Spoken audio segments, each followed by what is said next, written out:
Hello friends, मैं आज आपके लेके आया हूं कक्षा 10 गणित प्रश्नावली 4.1 क्लास 10 एक्सरसाइज 4.1। अध्याय का जो नाम है, चैप्टर का नाम क्या है? द्विघात समीकरण। द्विघात समीकरण को इंग्लिश में कहते हैं क्वाड्रेटिक इक्वेशन। तो फ्रेंड्स चलिए बिना कोई देरी की हुई इस सवाल को हम हल करते हैं। यहाँ पे हमारा जो सवाल है, जो प्रश्न है, क्या कह रहा है? जांच कीजिए कि क्या निम्न द्विघात समीकरण है। तो ये जो समीकरण दिया है इसको हमें जांच करके बताना है कि क्या यह द्विघात समीकरण है। उससे पहले हम सबसे पहले जानेंगे कि द्विघात समीकरण को कैसे पहचानेंगे, उसके बाद हल करेंगे। तो चलिए दोस्तों सवाल को हल करेंगे। तो हेलो फ्रेंड्स, मैं हूं प्रकाश यादव और आप देख रहे हैं मेरे YouTube channel Prakash Yadav study centre में। मैं आप सभी लोगों का हृदय से स्वागत करता हूं। दोस्तों सबसे पहले हम जान लेते हैं कि द्विघात समीकरण को कैसे पहचानेंगे। तो कोई समीकरण इस रूप का होता है, ए एक्स का वर्ग धन बी एक्स, एक्स है ये, बी एक्स धन सी बराबर शून्य। इस रूप के समीकरण को हम द्विघात समीकरण कहते हैं, क्वाड्रेटिक इक्वेशन कहते हैं। दोस्तों बोलने से ही पता चलता है कि ऐसा समीकरण जिसकी अधिकतम घातों की संख्या 2 होना चाहिए। तो यहाँ पे आप देख सकते हो x का जो घात है कितना है? 2 है। द्विघात समीकरण यानी क्वाड्रेटिक इक्वेशन। लेकिन यहाँ पर एक और शर्त है, a बराबर नहीं होना चाहिए शून्य, यानी कि a के स्थान पर शून्य नहीं होना चाहिए। और एक चीज और ध्यान दीजिए, a b और c के स्थान पर वास्तविक संख्या होंगे। ठीक है, कोई भी वास्तविक संख्या हो सकती है, यानी कि रियल नंबर हो सकती है। ठीक है, तो a b और c के स्थान पर कोई भी वास्तविक संख्या। उदाहरण के लिए चलिए एक उदाहरण देते हैं और आप समझ जाना उस उदाहरण से। जैसे कि लिए यहाँ पर हम 2x का वर्ग धन 5x धन 6 बराबर शून्य, यह एक क्या है? द्विघात समीकरण है। यहाँ पर 5 है, ये 5x है, तो ये क्या है? एक द्विघात समीकरण है। देख सकते हो आप, यहाँ a के स्थान पे 2 है, b के स्थान पे 5 है और c के स्थान पे 6 है। तो इस तरह के समीकरण को हम द्विघात समीकरण कहते हैं। चलिए अब इस सवाल को हल करते हैं बिना कोई देरी के। तो फ्रेंड्स यहाँ पर दिया है क्या, जो हमारा सवाल दिया है 2x ऋण 1 कोष्टक के अंदर, और यहाँ पर दिया है कोष्टक के अंदर x ऋण 3, फिर बराबर इस पक्ष में दिया है x धन कितना दिया है? 5, फिर कोष्टक के अंदर यहाँ पे दिया है x ऋण 1, x ऋण 1। तो इस तरह से ये सवाल को लिख लिए हैं। अब इस सवाल को करते हैं हल। तो दोस्तों यहाँ पर गुणा के रूप में है, 2x ऋण 1 गुणित क्या है? x ऋण 3 है, और इस पक्ष में भी x गुणित x धन 5 गुणित क्या है? x ऋण 1 है। ठीक है, तो यहाँ पे होगा गुणा, क्योंकि मैं आपको बता चुका हूँ यहाँ पर जब कोष्टक रहता है, दोनों पक्ष में कुछ चिन्ह नहीं रहता है, तो यहाँ गुणा का चिन्ह होता है और यहाँ भी गुणा का चिन्ह होता है। ठीक है, तो यहाँ भी गुणा का चिन्ह है। तो चलिए गुणा करते हैं। तो सबसे पहले क्या होगा, ये 2x का गुणा होगा x के साथ। तो यहाँ पर x का घात कुछ नहीं है, मतलब 1 है, और यहाँ पर भी 1 है। जिसका घात कुछ नहीं होता उसका घात 1 होता है। तो सबसे पहले क्या हो जाएगा, 2x का गुणा x के साथ होगा तो कितना हो जाएगा? 2x का वर्ग हो जाएगा। और जब गुणा करते हैं तो घात जुड़ जाते हैं, तो इस x का एक घात, इस x का एक घात, कितना हो गया? x के 2 घात हो गया, जिसको पढ़ते हैं हम x का वर्ग। इस तरह से 2x का गुणा x के साथ हुआ तो 2x का वर्ग आ गया। उम्मीद कर रहा हूँ यहाँ आप अच्छे से समझ गए। अब आगे क्या होगा कि 2x का गुणा ये ऋण 3 के साथ होगा। तो यहाँ पर देखिए क्या हो जाएगा, ये 2x जो है धन में है और ये ऋण में है, तो चिन्हों का गुणा होगा तो धन और ऋण का ऋण हो जाएगा, क्योंकि इसमें धन का चिन्ह है और इसमें ऋण का चिन्ह है। तो धन ऋण का ऋण हो गया, यानी कि प्लस माइनस का माइनस। और 2x का गुणा 3 के साथ होगा तो 2 तिहाई 6 और x है तो x, इस तरह से आ गया ऋण 6x।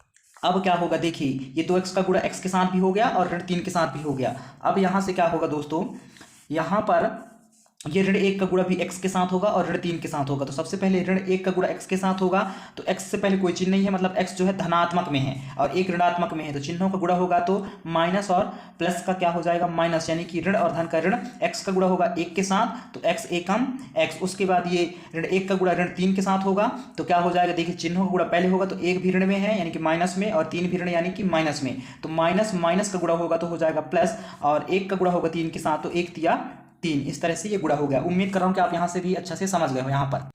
अब यहाँ से आगे क्या होगा, बराबर है तो बराबर यहाँ भी गुणा हो जाएगा। तो जैसे कि मैं पहले बता चुका हूँ, जहाँ पर कोई घात नहीं होता वहाँ पर एक घात होता है, यानी कि x का घात 1 है, यहाँ भी x का घात 1 है। ठीक है, तो सबसे पहले x का गुणा होगा x के साथ, तो क्या हो जाएगा? देखिए दोनों x धन में है तो यहाँ पे धन ही x आएगा, मतलब प्लस में ही x आएगा, तो x का वर्ग हो जाएगा, क्योंकि घात को काउंट कर देते हैं, जोड़ देते हैं। तो इस x का एक घात, इस x का एक घात, दोनों काउंट कर दिए तो x का घात 2 हो गया, यानी कि x का वर्ग आ गया, जिसे हम पढ़ते हैं x का वर्ग या x स्क्वायर, है ना। तो अब यहाँ से क्या होगा, ये गुणा हो गया है, यहाँ पे x का वर्ग है तो ये वर्ग ठीक है। अब x का गुणा किसके साथ होगा, ये ऋण 1 के साथ। x का गुणा इस x के साथ तो हो गया है, लेकिन अब किसके साथ होगा, ये ऋण 1 के साथ। तो देखिए ये x जो है अभी प्लस में है, यानी कि धन में, तो चिन्हों का गुणा होगा, ये प्लस में है और ये 1 किस में है, माइनस में। तो प्लस माइनस का माइनस हो गया, गुणा हुआ चिन्हों का था। अब क्या होगा, यहाँ पे x का गुणा होगा 1 के साथ, तो x एकम x हो जाएगा। इस तरह से दोस्तों यहाँ पर भी x का गुणा किसके साथ हो गया, ये वाली x के साथ हो गया और ऋण 1 के साथ भी हो गया। अब यहाँ पर ये 5 का गुणा होगा x के साथ, ठीक है, और 1 के साथ भी। तो सबसे पहले 5 का गुणा होगा x के साथ, तो क्या हो जाएगा, देखिए 5 जो है धनात्मक है, तो यहाँ पे x भी धनात्मक है, तो क्या होगा, धन धन का गुणा होगा तो धन हो जाएगा, यानी कि प्लस प्लस का प्लस हो गया। उसके बाद यहाँ पर 5 का गुणा x के साथ होगा तो 5x हो जाएगा, चिन्ह का गुणा हुआ तो प्लस आया, और 5 का गुणा x के साथ होगा तो 5x आ जाएगा। उम्मीद कर रहा हूँ यहाँ आप अच्छा से समझ गए हो। अब यहाँ पर क्या होगा दोस्तों, 5 का गुणा होगा आप किसके साथ, इस ऋण 1 के साथ, तो वहाँ पर स्थान नहीं है तो मैं नीचे लिख रहा हूँ। तो देखिए 5 है आपका प्लस में, 1 है आपका माइनस में, तो प्लस माइनस का माइनस हो जाएगा, नीचे लिख रहा हूँ क्योंकि वहाँ पर स्थान नहीं है इसलिए। अब 5 का गुणा 1 के साथ होगा तो 5 एकम 5 हो जाएगा। इस तरह से ऋण 5 आ गया। उम्मीद कर रहा हूँ यहाँ आप अच्छा से समझ गए हो। वीडियो पसंद आ रहा है तो लाइक जरूर कीजिए और कमेंट जरूर कीजिए, और आप चैनल पे नए हो और सब्सक्राइब नहीं किए हो तो चैनल को सब्सक्राइब जरूर कर लीजिए। तो दोस्तों अब हम आगे बढ़ते हैं। यहाँ से क्या हो जाएगा, यहाँ पर देखिए क्या दिया है, 2x का वर्ग दिया है, तो 2x का वर्ग लिख लीजिए। फिर ऋण 6x ऋण x, यानी कि 1x है, जहाँ x बस होता है वहाँ 1x है, यानी कि x का गुणांक 1 है यहाँ पर, तो 1x है ऋण में और यहाँ पे 6x है ऋण में। तो ऋण ऋण का क्या होता है, यानी कि माइनस माइनस क्या होता है, प्लस होता है, तो आपस में क्या हो जाएगा, जुड़ जाएगा, ऋण ऋण का धन हो जाएगा, जुड़ जाएगा। तो 6x में 1x जोड़ेंगे तो कितना हो जाएगा, ऋण 7x हो जाएगा। ऋण क्यों आया, क्योंकि यहाँ पर 1x से 6x बड़ी है और 6x में ऋण का चिन्ह है, इसलिए ऋण 7x हो जाएगा। उम्मीद कर रहा हूँ यहाँ तक आप अच्छा से समझ गए। उसके बाद यहाँ पे देखिए धन 3 दिया है, तो धन 3 कर देते हैं। उसके बाद यहाँ पर क्या होगा, ये जो राइट पक्ष में दिया है ना, इस राइट पक्ष वाले को भी हम लेफ्ट पक्ष में ले आएंगे, ठीक है। तो यहाँ पर क्या हो जाएगा, देखिए ये x का वर्ग दिया है ना, तो प्लस में है तो ये हो जाएगा माइनस का x का वर्ग। क्यों हो जाएगा ऐसा, क्योंकि हमने इस राइट पक्ष वाले को लेफ्ट पक्ष में ला रहे हैं इसलिए हो रहा है। उसके बाद यहाँ पे देख सकते हो ऋण x है, तो ये हो जाएगा धन x, यानी कि प्लस x हो जाएगा, ठीक है। उसके बाद वहाँ पे क्या दिया है, धन 5x, तो ये हो जाएगा ऋण 5x, ठीक है। उम्मीद कर रहा हूँ कि आप लोग समझ रहे हो। उसके बाद क्या दिया है, ये नीचे लिखा था ऋण 5, तो ये हो जाएगा धन 5, ठीक है। अब ये राइट पक्ष वाले को पूरा हम लेफ्ट पक्ष में ले आए हैं, ठीक है। तो अब राइट पक्ष में कुछ नहीं बच रहा है, बराबर राइट पक्ष में कुछ भी नहीं बच रहा है, क्योंकि पूरे राइट पक्ष है ये।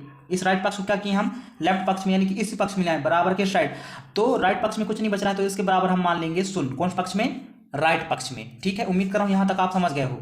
और बराबर शून्य माने हैं, नीचे क्यों लिखें, क्योंकि स्थान नहीं है। उम्मीद कर रहा हूँ यहाँ समझ गए हैं आप। आगे बढ़ते हैं। यहाँ से क्या होगा, देखिए 2x का वर्ग है तो 2x का वर्ग लिख लेते हैं, ठीक। उसके बाद ऋण 7x है तो ऋण 7x लिख लेते हैं। उसके बाद यहाँ पे धन 3 है तो धन 3 लिख लेते हैं।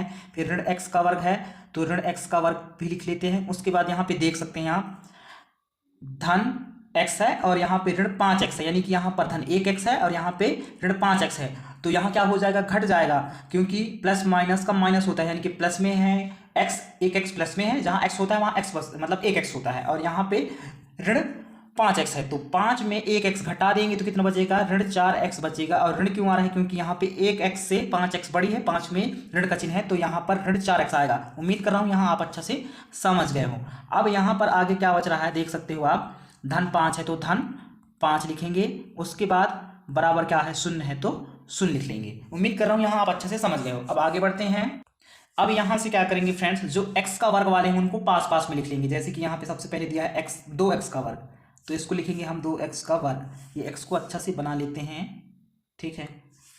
यहाँ पे दिया है 2x का वर्ग। उसके बाद x का वर्ग वाले देखिए कहाँ पास है, ये है x का वर्ग वाले, तो ऋण x का वर्ग है तो ऋण x का वर्ग लिख लिया। उसके बाद x का वर्ग वाले अब कोई नहीं है, अब x वाले को लिखेंगे, तो यहाँ पे दिया है ऋण 7x, तो ऋण 7x को लिख लिए। उसके बाद कौन है x वाला, ये है ऋण 4x, तो ऋण 4x को लिख लेंगे, यानी कि x का वर्ग वाले पहले, उसके बाद फिर x वाले। उसके बाद कोई x वाला है नहीं है।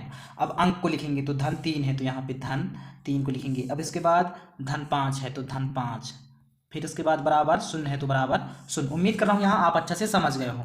अब यहाँ से क्या होगा, देखिए 2x का वर्ग धन में है और 1x का वर्ग ऋण में है, यानी कि x बस है तो 1x माना जाता है। ठीक है, तो यहाँ क्या हो जाएगा, देखिए ये प्लस में है और ये माइनस में है, 2x है यहाँ पर 1x है, तो दोनों क्या हो जाएंगे, यहाँ पे घट जाएंगे, प्लस माइनस का माइनस हो जाएगा, क्योंकि 2x प्लस में है और 1x माइनस में है, तो यहाँ पे बचेगा 1x। तो 1x नहीं लिखा जाता, x बस लिखते हैं, और यहाँ पे वर्ग है तो वर्ग लिखेंगे। उम्मीद कर रहा हूँ यहाँ आप समझ गए हो। उसके बाद यहाँ पे देखिए ऋण 7x और ऋण 4x, तो दोनों के बीच में क्या हो जाएगा, माइनस माइनस का प्लस होता है तो जुड़ जाएगा, यानी कि यहाँ पे आएगा ऋण 7 4 11x आएगा। ऋण क्यों आएगा, क्योंकि यहाँ पर जो 7 है 4 से बड़ी है और साथ में ऋण का चिन्ह है, इसलिए। उम्मीद कर रहा हूँ आप समझ गए हो। यहाँ पर देखिए अब क्या है, धन 3 और धन 5 है, तो ये भी क्या हो जाएगा, प्लस प्लस का प्लस होता है तो जुड़ जाएगा, तो 3 और 5 कितना हो जाएगा, 8 हो जाएगा। तो इस तरह से आ गया यहाँ पे धन 8।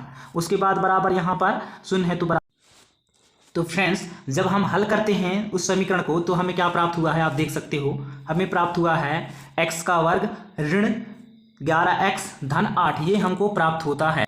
तो फ्रेंड्स ये जो समीकरण है ये द्विघात समीकरण है, क्योंकि यहाँ पर ax का वर्ग धन bx धन c बराबर 0 के रूप का है, के रूप का है। तो यहाँ पे लिखेंगे अतः x का वर्ग ऋण 11x धन 8 बराबर 0 द्विघात समीकरण है, द्विघात